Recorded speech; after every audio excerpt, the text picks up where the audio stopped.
it this far. I can believe we made it this far.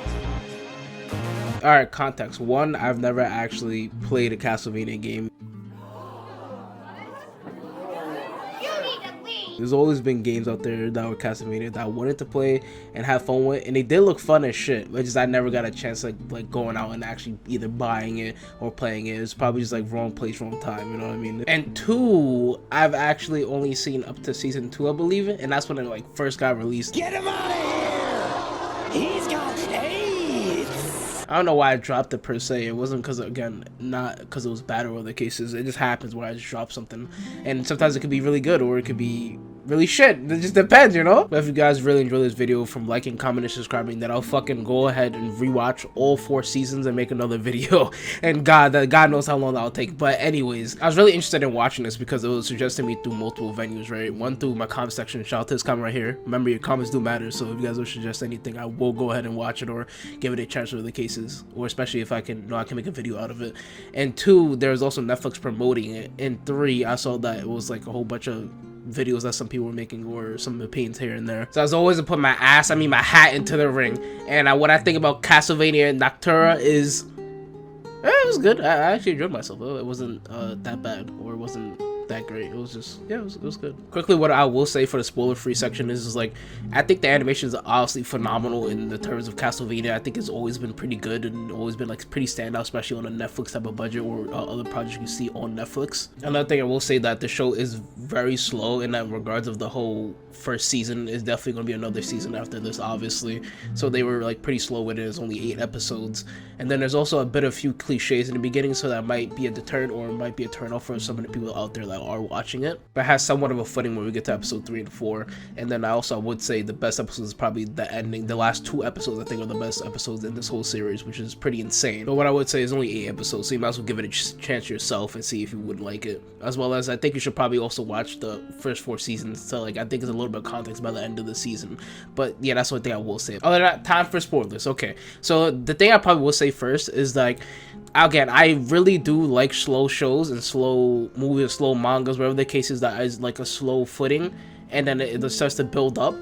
And realistically, at first, that shit was like really draining me, at like, in a sense, right? Like it was almost like an energy vampire came in and started sucking my fucking energy out a little bit, because it wasn't like, I wasn't like astonished or wasn't like, oh my goodness, this is like the greatest thing, or just even like a decent feeling when it came to, I guess, this at first, right? Because again, like I said before, they had some cliches at the beginning, but Victor and his mother sort of like in the same way of like how, you know, like a master and a student, or just like the mother and the child like straight up just like die, and it gives them that little kid that PTSD that sticks with them for a while. The only thing I will say about that is like, I wish it paid off a little bit more, because it seems like it just sort of went away as soon as he got like his magic random Super Saiyan power up.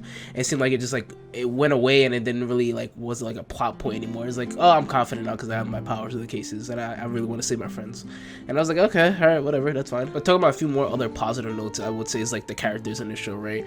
Now I think a good, like at least half of them are pretty good when in terms of Castlevania right now, Nocturne. I think the people that are pretty good are Victor, Allrox, Annette, and Edward, for obvious reasons, where Victor is obviously the main character. We see a good chunk of him, and believe it or not, we don't see like a lot of him at the beginning. We do, the first beginning scene, we do see him as like a child and whatnot, but we don't really get like too deep or too delved into him. The characters that we do get pretty deep in is pretty much Annette and Edward, but that's only for episodes 3 and 4. We get into the backstories and they talk about how they were slaves in the Caribbean, as well as they had also vampires fucking masters, which is insane. That's pretty insane, having a vampire masters on top of regular masters, just like going about and fucking whipping people and doing all the obviously atrocities of fucking slavery, and saying, I guess, Edward's dark fate when it comes to him at the end turning into like a whole fucking demon monster that's already been killed.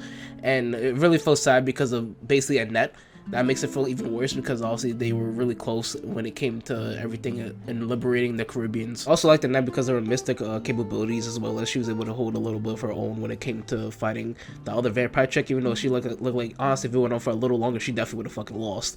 And the reason I like Annette is because I feel like she has like a lot of stuff to do. I do always love when a side character has a lot of stuff to do and is not just being like a nothing nobody to the story, or just a nothing nobody to just anybody or anything in general. You're just sort of just there. And then her, I guess, going to her ancestors and having a little bit of compassion when it came to Richter and understanding why like he ran away with the cases. Now, that's for obvious reasons, because he's one of the main antagonists, as well as he's one of the main reasons why Richter, sorry, has PTSD and why he continues to fight and hunt fucking vampires all the time. It gets more interesting by the end of the season, where he wants to like protect, I guess, his quote-unquote lover or the cases. That's also with the church. Mizrak, and maybe him even having a change of heart a little bit when he helps out a little bit at the end. And I did laugh a little too hard when he's like, just take the fucking book. He gets upset, he's like, just take the book and just stop trying to fight me, goodbye, and just like fucking teleports away. Just read the fucking book. And I guess a quick side note tangent I would say is like, I didn't really find anything bad necessarily with the dialogue. It was only like that one line that I did see on Twitter that was like, well, a little bit like I don't know why I was done, which was this one. I was going to say something witty and cutting and brutal before I finished you off. But fuck it. Like, I definitely would have rather you just say the cool shit instead of just saying some fucking meta humor, like actual humor right there. It wasn't good at all. But one, it wasn't that bad, and two, I've seen a lot fucking worse, a lot fucking worse. But but these other four got really interesting by like the later half of the season, because with Maria, Tara, Jolta, and Justy, I wasn't necessarily interested too much in Maria because I didn't feel like it was all substance. Or like fuck, I can't say the word correctly, but I was gonna put up on the screen. I couldn't like see much in her, right? Like, it wasn't like that much of like, oh wow, she's actually pretty cool or pretty great, until like the later half of the season, like middle-ish to like the end, when we start having some revelations. Like, one, Tara, obviously her mother lying to her, as well as who her father is, as well as the connection between Drolla and this whole like little family circle of events that sort of happen and correlate as a timeline, to actually start to get me a little bit interested or invested into what's going on with them. And all I'm gonna say is, if I had Drolla and Tara in a room,